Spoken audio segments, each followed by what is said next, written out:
સૌરાષ્ટ્ર યુનિવર્સિટીમાં તાજેતરમાં એક ભરતી ડિક્લેર કરવામાં આવી છે।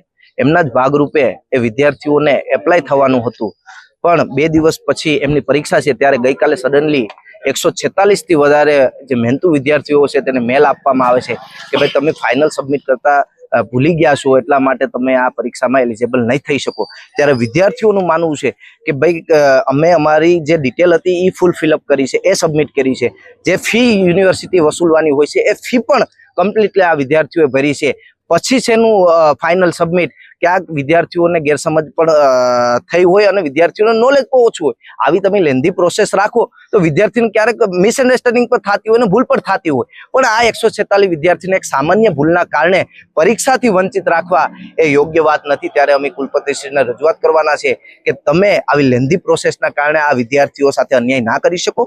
બીજો મુદ્દો હોય છે કે યુનિવર્સિટી એ કોઈ પણ યુનિવર્સિટી હોય સરકારના ધારાધોરણ મુજબ ચાલતી હોય છે। કોઈ પણ ભરતી કરવાની હોય છે તો એ ભરતીમાં તમારે અનામત નીતિ અને રોસ્ટર ક્રમનું યોગ્યપણે પાલન કરવાનું હોય છે, પણ ક્યાંક આ જે ભરતી કરવા જઈ રહ્યા છે 2025માં એમાં રોસ્ટર ક્રમનું પાલન ના કરી અને SC ST OBC ના વિદ્યાર્થીઓ સાથે ખૂબ મોટા પ્રમાણમાં અન્યાય કરવાનું કામ આ યુનિવર્સિટી કરી રહી છે।